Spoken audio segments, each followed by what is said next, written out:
자, 오늘은 요한복음 18장입니다. 요한복음 18장 34절부터 40절입니다.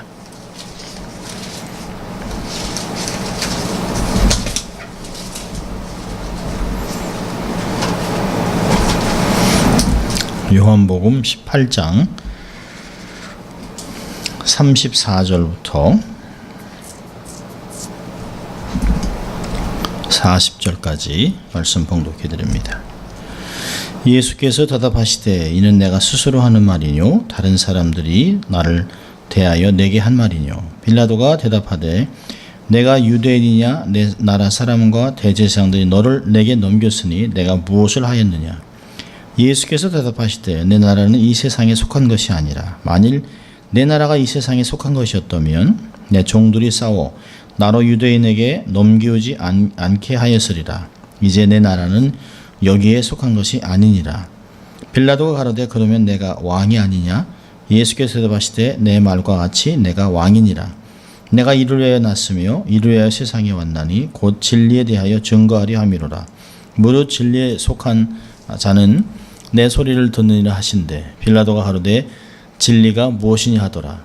이 말을 하고 다시 유대인들에게 나가서 이르되 나는 그에게서 아무 죄도 찾지 못하였노라. 6월절이면 내가 너희에게 한 사람을 놓아주는 전례가 있으니 그러면 너희는 내가 유대인의 왕을 너희에게 놓아주기를 원하느냐 하니 저희가 또 소리질러 가로되 이 사람이 아니라 바라바라 하니 바라바는 강돌이라. 아멘. 하나님 말씀이었습니다. 오늘은 사도신경 강의의 5번째로 본디오 빌라도에게 고난을 받으신, 그래서 빌라도에게 고난을 받으신 예수 그리스도에 대한 말씀입니다. 오늘을 근거로 사도신경의 내용 중에 본디오 빌라도에게 고난을 받으사, 우리 사도신경 우리가 또 한 목소리로 천천히 의미를 생각하면서 사도행전 같이 천천히 읽어보도록 예? 사도신경, 제가 사도행전이라고 합니까? 계속? 이렇게 사도신경을 우리 천천히 읽도록 하겠습니다.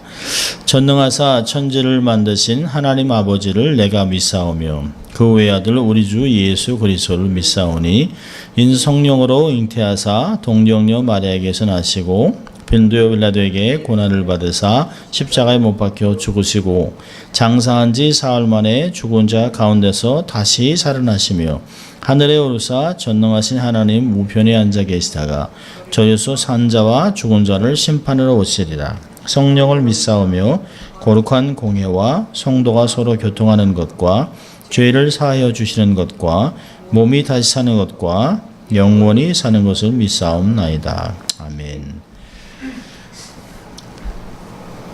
우리가 전능하신 하나님 아버지를, 우리가 성부에 대해서는 우리가 배웠습니다. 그리고 이제 7가지가 되는 성자 예수 그리스도. 그래서 7가지 중에 오늘은 3번째 말씀입니다. 오늘 그 사도신경을 보면 오늘 보는 그 내용은 그 본디오 빌라도에게 고난을 받으사라고 하는 내용입니다. 이제 사도신경을 전체를 보면 성부, 성자, 성령, 삼위일체 하나님 빼놓고 딱 2사람의 이름이 등장합니다. 한 사람은 마리아, 한 사람은 본디오 빌라도. 그 2사람이 이렇게 등장을 하는데요. 아주 극과 극입니다. 마리아는 그 당시에 사실 아주 가난한, 아주 권력도 없고 지위도 없는 그런 아주 평범한 여인입니다. 남들과 같이 남편과 결혼해 평범한 가정을 이루고 살려고 했던 약혼한 나이 어린 여자였습니다. 지난번에 말씀드린 것 같이 한 13살에서 한 15살 그 사이에는 요즘 같으면 아주 어린 나이죠. 그런 마리아가 자기가 수태한다는 이야기를 듣고 그 온갖 어려움을 스스로 잘 극복합니다. 그러면서 말씀을 순종하고 하나님의 뜻이 이루어지길 원합니다. 말씀이 이루어지길 원합니다. 라고 순종을 해서 예수님을 낳는 일에 쓰임받고 사도신경에 아주 명예로운 이름에 올라갔습니다. 반면에 빌라도라고 하는 사람은 당시 가장 권력의 막강한 로마로부터 파송된, 그래서 유대 지역을 다스리는 총독입니다. 이 빌라도는 자기의 야망과 권력을 유지하기 위해서 불의한 고소를 묵인하고 야합함으로 인류의 구원자인 예수 그리스도를 죽인 일의 대표자가 됐습니다. 그래서 사도신경에 아주 불명예스럽게 이름을 오르게 됐습니다. 예수 믿는 사람이라면 본디오 빌라도, 예수 그리스도께서 본디오 빌라도에게 고난을 당하사 매번 이름이 그렇게 오르락내리고 하고 있습니다.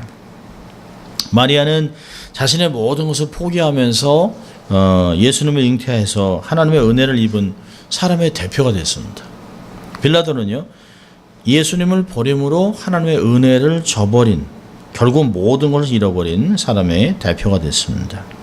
우리가 사도신경을 보면서 공부하면서 마리아와 빌라도 같은 사람이 있다는 것이에요.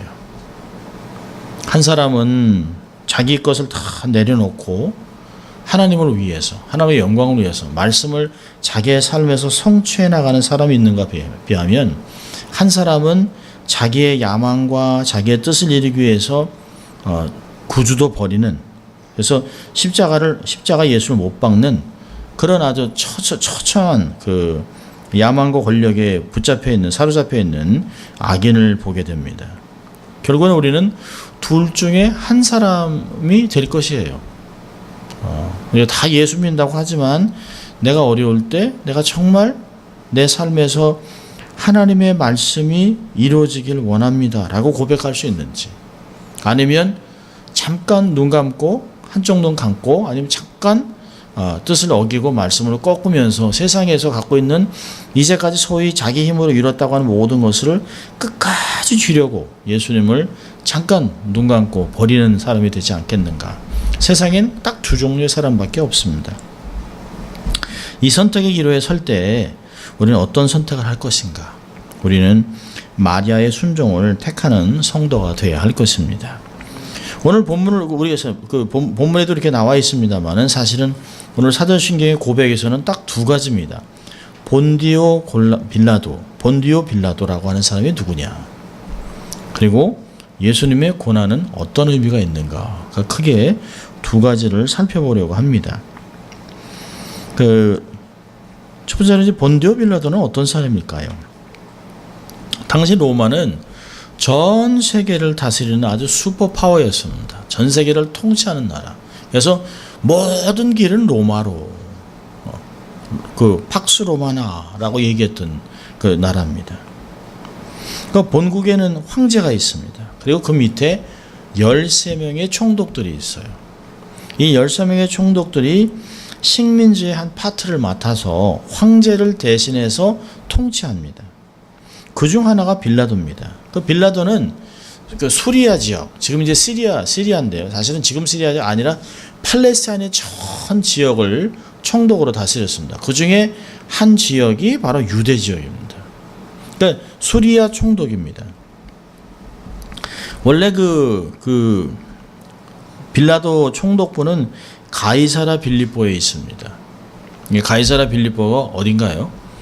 그러니까 시저를 이렇게 숭상하면서 도시에 만신전을 세워놓은 로마의 한 작은 로마 도시 같은 도시입니다. 그러니까 예수님이 가이사라 빌립보에 가서 그 만신전을 쭉 보면서 이렇게 많은 신이 있는데 사람들은 나를 누구라고 하느냐, 너희들은 나를 누구라고 하느냐 라고 해서 거기서 베드로의 신앙 고백을 받아냅니다. 그러니까 가이사라 빌립보는 작은 로마예요. 그러니까 로마 군인의 은퇴한 그 군인들이 와서 거기서 그 작은 로마를 만들어서 은퇴 군인들이 살아가는 그런 도시입니다. 큰 도시죠. 그곳에 원래 총독부가 있는데요. 6월절을 전후해서 폭동이 일어날지도 모른다 하는 이야기를 듣습니다. 그래서 임시로 매번 6월절이 되면 예루살렘에 사령부를 옮겨 놓습니다. 그리고 그 높은 망대를 지어놓고 그 성전을 중심으로 그 지역에 유대인들이 어떻게 행동을 하고 있는가, 또 그들이 로마 군인들을 몰래 뒤에서 샬롯 땅에 와서 칼로 찔러 죽이지 않을까 해서 이 성전 옆을 높은 담을 쌓아놔서 그들을 지나가면서 위에서부터 이렇게 감시를 했습니다. 근데 늘 그래서 이제 혹시 반란이나 폭동이 나지 않도록 늘 유대인들이 6월절이나 큰 절기가 되면 예루살렘에 모여서 숙덕거리고 그러다 갑자기 확 반란을 일으키고 하기 때문에 그걸 막기 위해서 총독부의 군인들이 와 있습니다.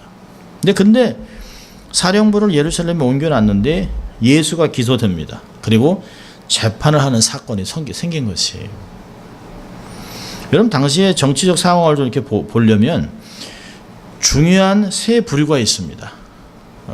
첫째는 식민지의 왕입니다. 왕. 로마는 세계를 지배하면서도 각 식민지의 국가에 왕을 이렇게 세워줬습니다. 그러니까 비록 호수아비에 불과했지만 유대 나라의 왕은 헤롯입니다. 헤롯 대왕.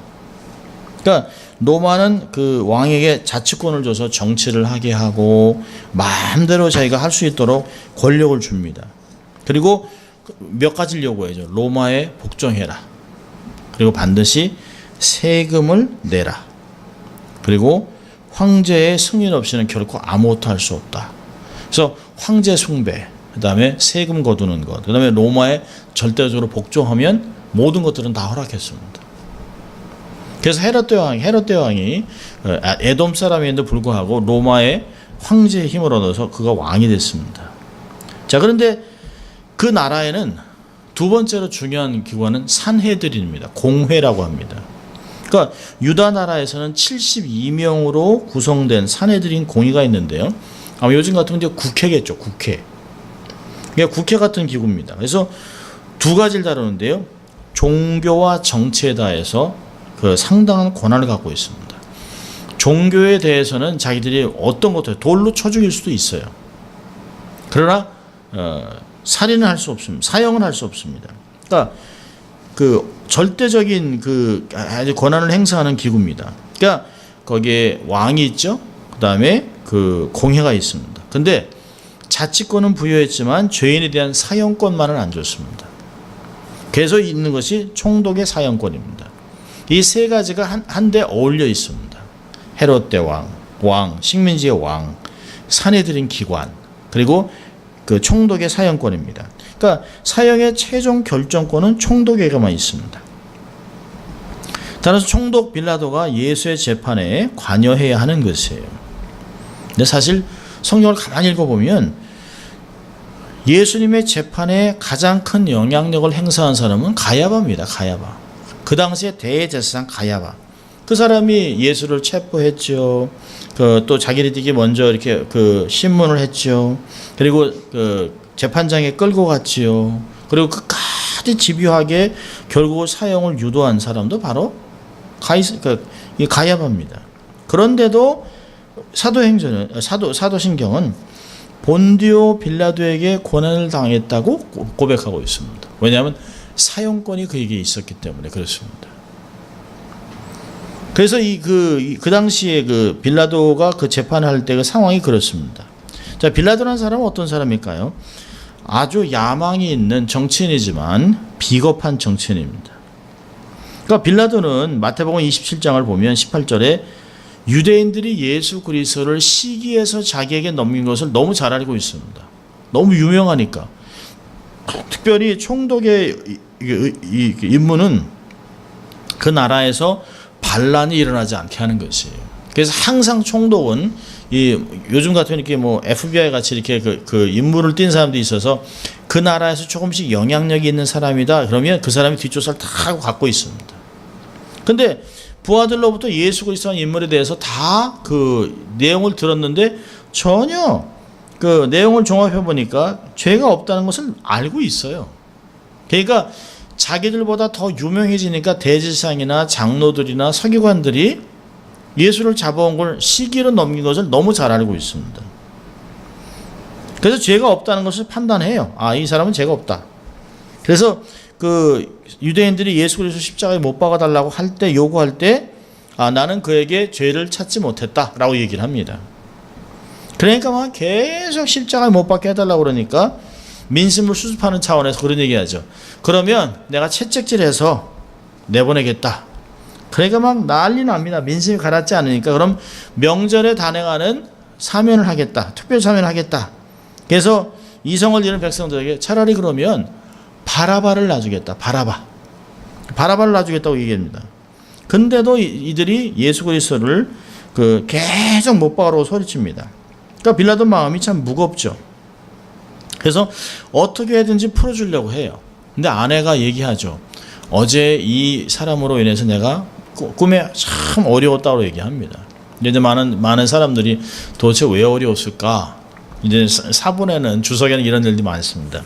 그 아내가 꿈 얘기를 해준 거예요.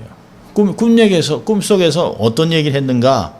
이건 그냥 주석에 있는 내용이니까. 그래서 꿈에서 수많은 사람이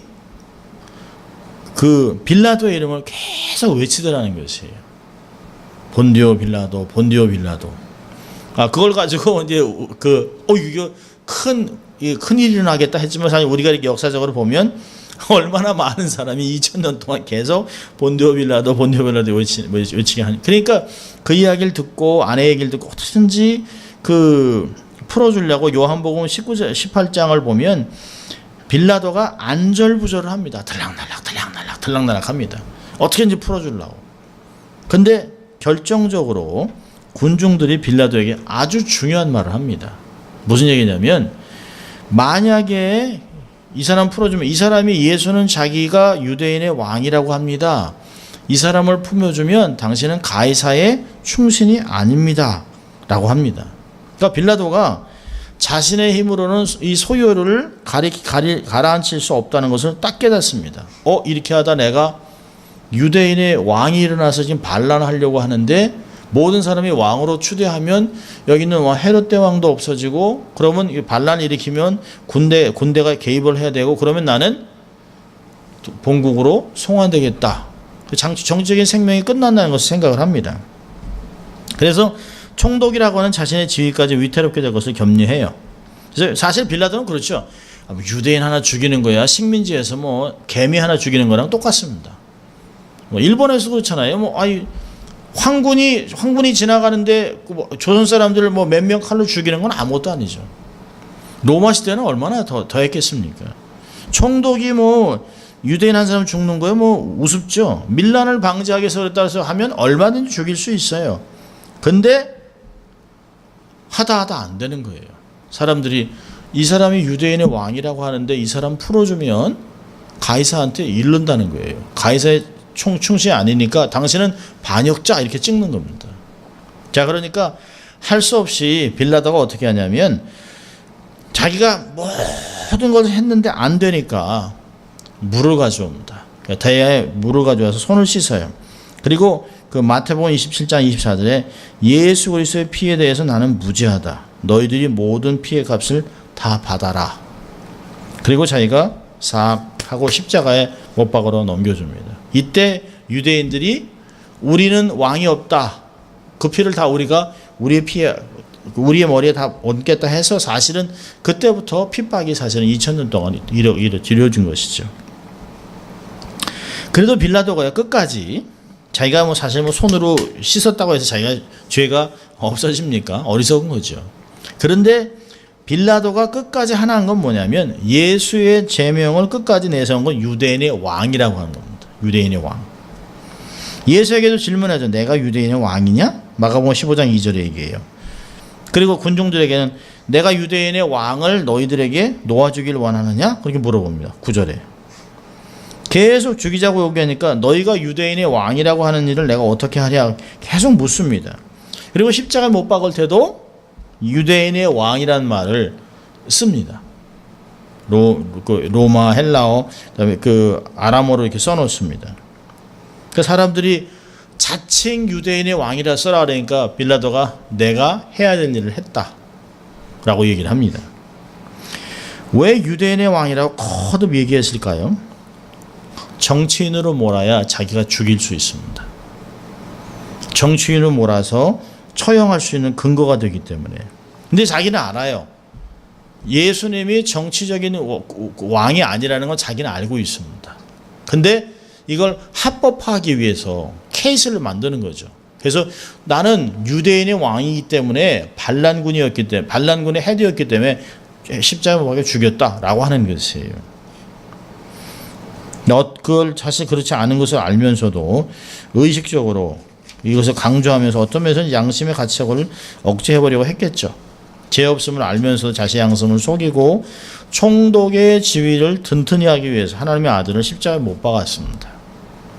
그러니까 결국은 자기가 살기 위해서 예수님을 죽인 거죠. 우리는 내가 살기 위해서, 나의 유익을 위해서 우리가 다시 예수님을 십자가에 못 박는 일은 없어야겠다는 것이죠. 내가 조금 이익을 얻기 위해서, 조금 수치심을 얻지 않기 위해서, 내가 조금 명예를 위해서 예수님을 정말 이렇게 부인하는, 예수님을 못 박는 일은 있어서는 안 될 것입니다.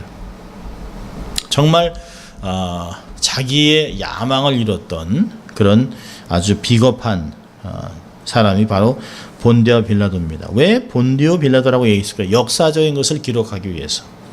이 사람이 본디오에서는 빌라도라고 하는 걸 얘기하기 위해서 정확한 역사적으로 그 역사가 계속 기록되어 있습니다. 그러니까 사람들이 그 성경이 픽션이라고 얘기하고 소설이라고 얘기하지만 역사적으로 보면 본디오 빌라도라고 한 케이스 때문에 굉장히 빌라도의 고백, 빌라도의 서신이라는 걸 통해서 이 사람이 예수님을 십자가에 못 박고 나서 자기가 황제에게 보고서를 쓰는 것들이 지금 나와 있어요.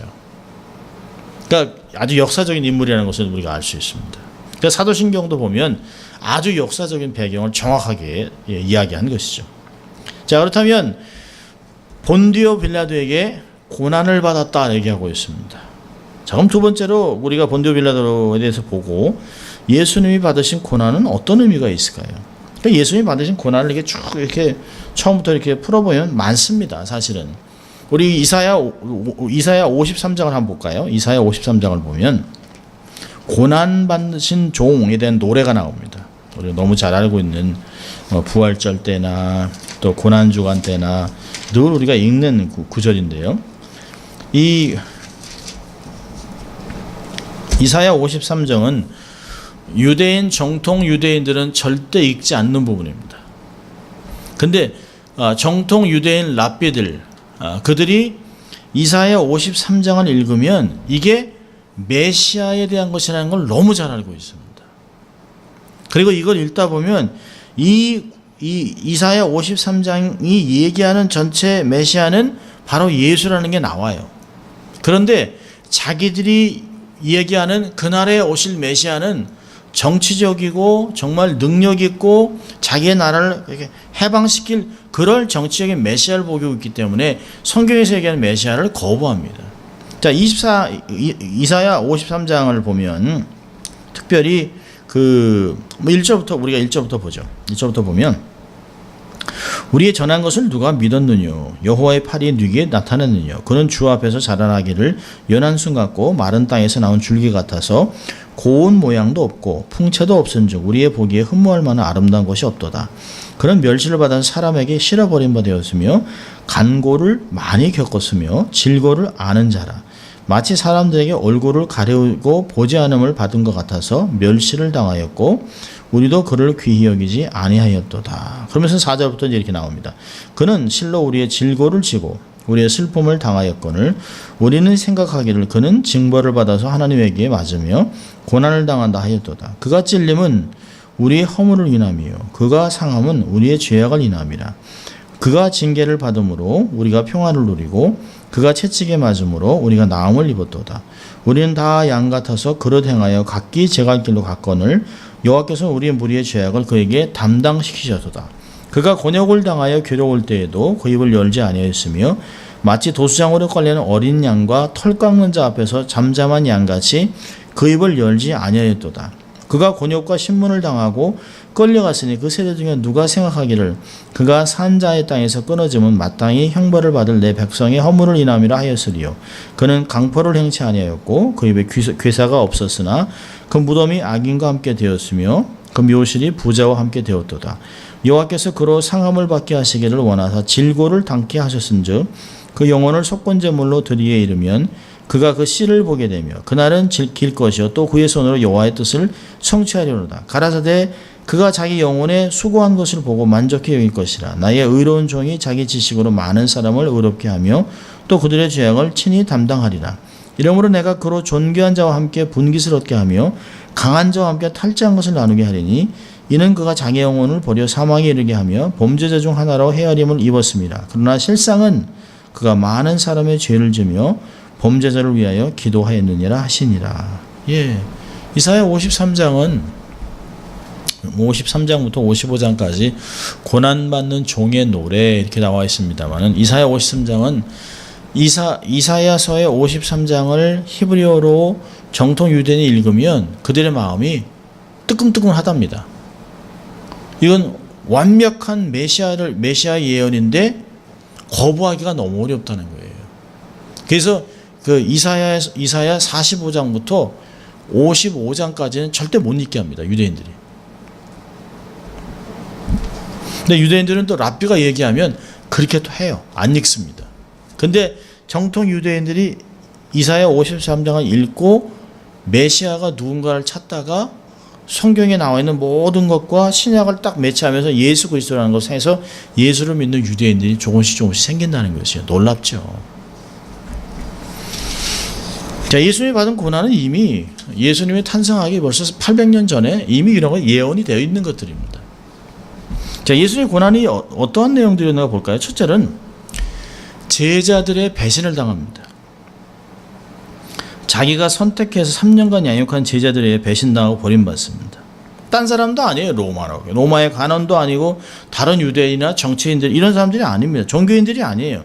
자신과 3년간 함께 생활하면서 심혈을 기울여 가르쳤던 가룟 유다에게 은 30에 팔립니다. 다른 제자들은요 다 도망갑니다. 평소 모일 때 뭐 누가 더 크냐, 뭐 예수님이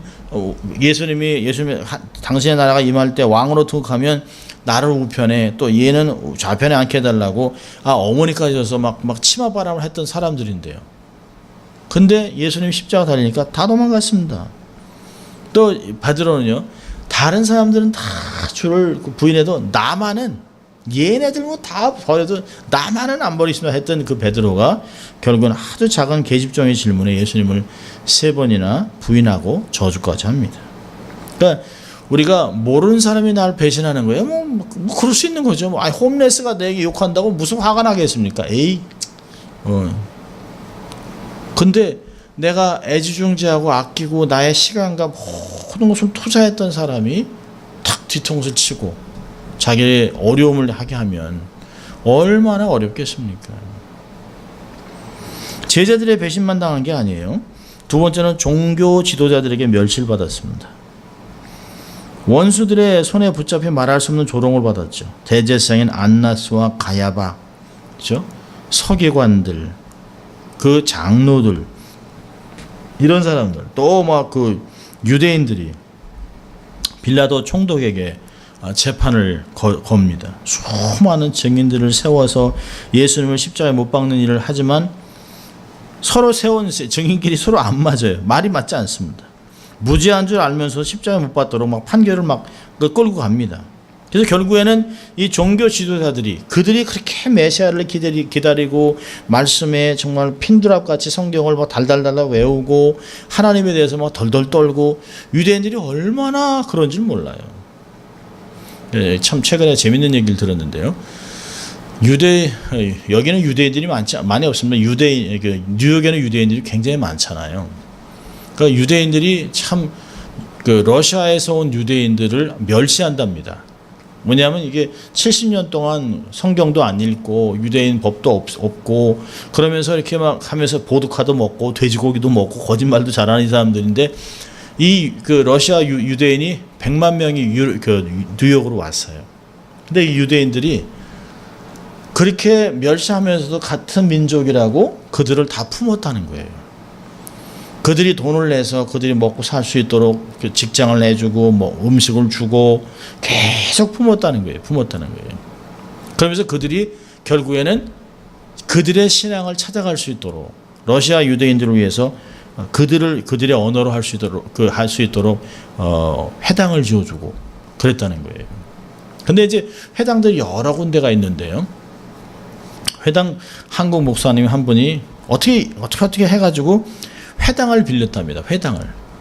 토요일날 안식일을 지키니까 주일날에 이제 그 유대인들이 예배를 안 모이니까 주일날 그 한국 교회가 이제 조건은 음식도 안 먹고 아무것도 안 하고 그냥 예배만 딱 드리고 가는 걸로 해서 예배를 드리기로 했는데요.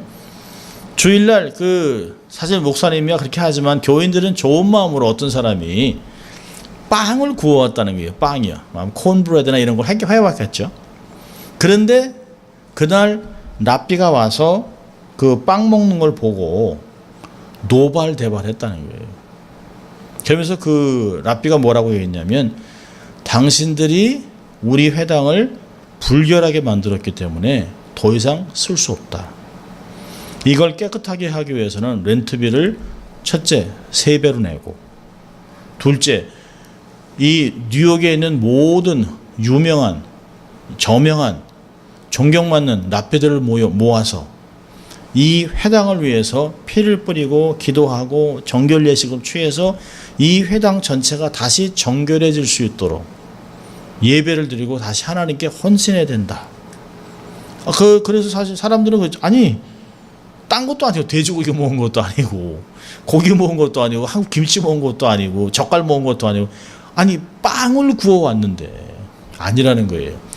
랍비가 기도하고 코셔 음식이 아닌 것이 들어왔기 때문에 예배당 전체가 다 부정했다는 거예요. 여러분 저는 그 얘기를 들으면서 그래서 결국에는 한 2달 있다가 이제 쫓겨났습니다만은 목사님이랑 교회 장로님들이 그 파킹라에 서서 혹시 껌 있냐, 사탕 있냐, 빵 가져왔냐, 그래서 다 걷어 나도 모르게 가져올 수도 있잖아요.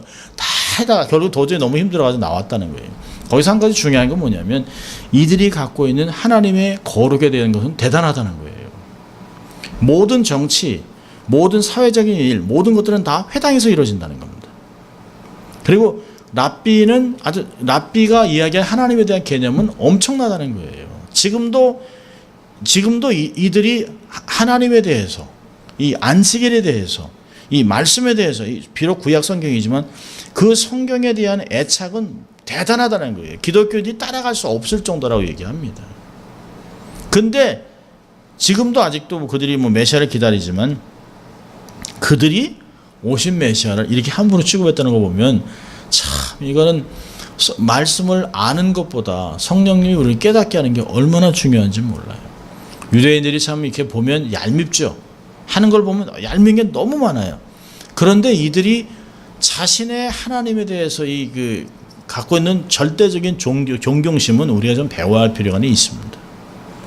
사실 우리가 예배드리는 장소가 얼마나 거룩해야 되는지, 얼마나 우리가 사랑해야 되는지, 몸된 교회를 사랑하고 말씀을 사랑하고 교회를 섬기는 것, 그들이 자기 이들이 헌신도가 어느 정도냐면요, 전혀 알지도 못하는 타 지역, 다른 지역에서 회당을 진다 그러면 그냥 제사를 막 내놓는답니다. 우리가 섬기는 하나님을 섬기는 그 유대인들이 그 예배드릴 장소에는 회당을 위해서는 전국에서 막 돈이 모인다는 거예요. 경쟁하지 않는답니다. 그런 걸 보면 우리도 정말 교회를 사랑하고 예수 믿는 우리 동료들, 예수 믿는 우리 같은 하나님의 사람들을 섬기는 일들이 우리의 동참해야 되는 것을 볼 수 있어요. 그런데 이 종교주의자들에게 예수님이 멸시받았습니다. 또 세 번째는요, 법 없는 자들에게 조롱을 받았죠. 로마 군인들이 예수님을 옷을 벗기고 붉은 옷을 입히고, 당시에 붉은 옷은 황제들이 입는 옷이니까 옷을 입혔습니다. 그리고선 절을 하고 또 예를 갖추면서 따구를 때리고 낄낄거리면서 조롱하고, 날카로운 가시관을 씌우고, 왜 가시관을 씌웠나 제가 이렇게 책을 보니까요, 가시관을 씌워서 가시관을 찌르면 꽉 누르면 피가 나잖아요. 사실 그거보다 가시관이 이렇게 이제 마른 걸 이렇게 있으면 이렇게 햇빛이 비치면 이게 왕관같이 보인답니다. 왕관같이. 그래가지고 조롱하는 거죠. 그냥 왕이 아닌데 왕같이 이렇게 관을 씌워놓고 조롱하는 것이에요.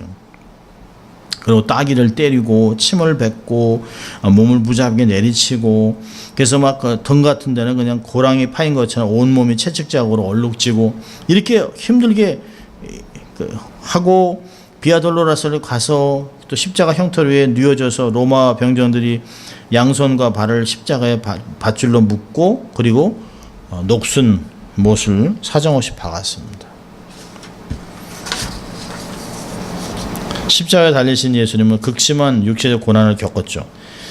십자가 형틀은 인류가 고해낸 사실 고안에는 사형제들 중에서 가장 잔혹한 것입니다. 총살이나 뭐 처형들은 그냥 한순간에 죽지만 이건 적어도 최소한 24시간 동안 가기 때문에 더 가죠. 그러면서 계속 서서히 고통 가운데 죽게 하는 것이에요. 숨이 끊어진 건 그 순간까지도 잠시도 고통이 멈추지 않는다는 것이에요. 이렇게 예수님은 자기 제자한테, 자기가 뽑은 훈련시킨 제자한테 팔렸습니다. 저주를 받았습니다. 또 종교 지도자들에게 멸실당했습니다.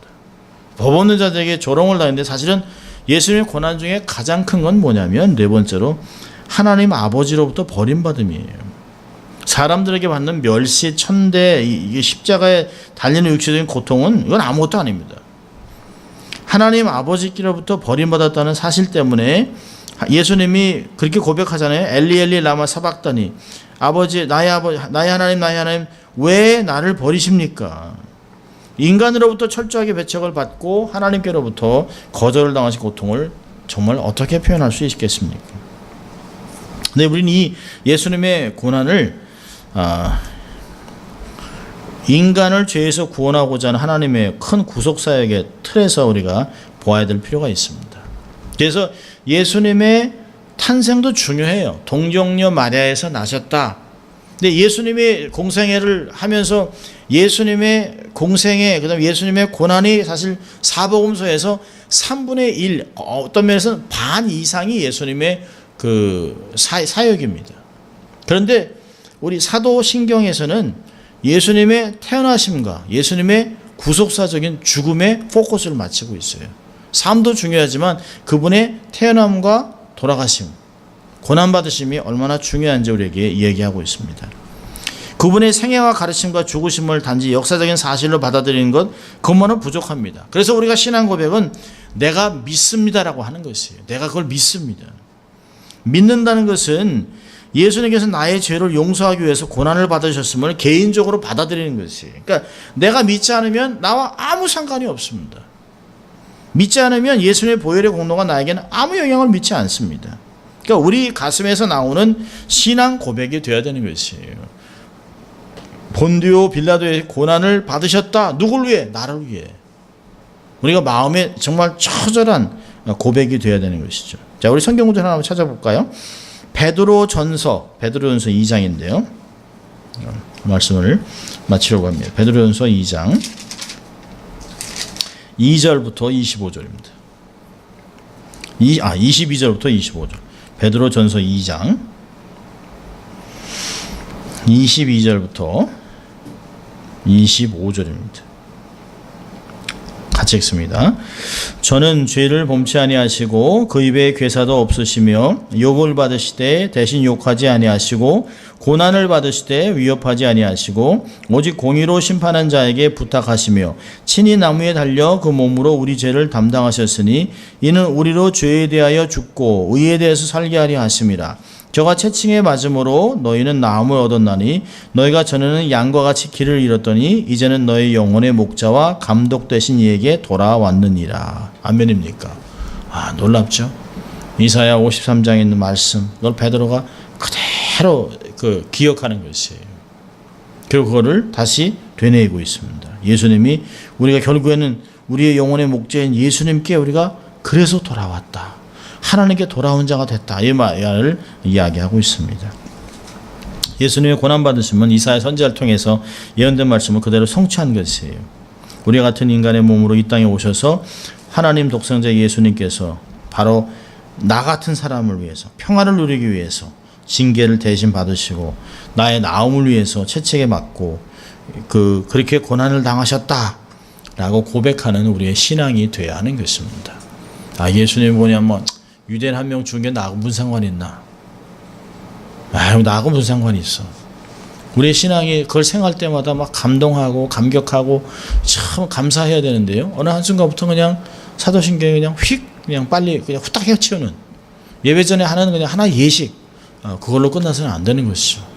사도들이 이 신경을 통해서 정말 정말 예수 믿는 사람이냐, 목숨을 걸고 서로 고백했던 이 고백이 없이는, 이 고백을 통해서 자기의 믿음을 고백하지 않으면 교회에 들어올 수 없었던, 멤버십이 얼마나 강했는지 몰라요. 생사가 달려 있으니까.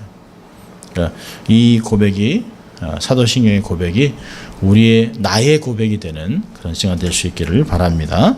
기도하겠습니다. 하나님 아버지 감사합니다.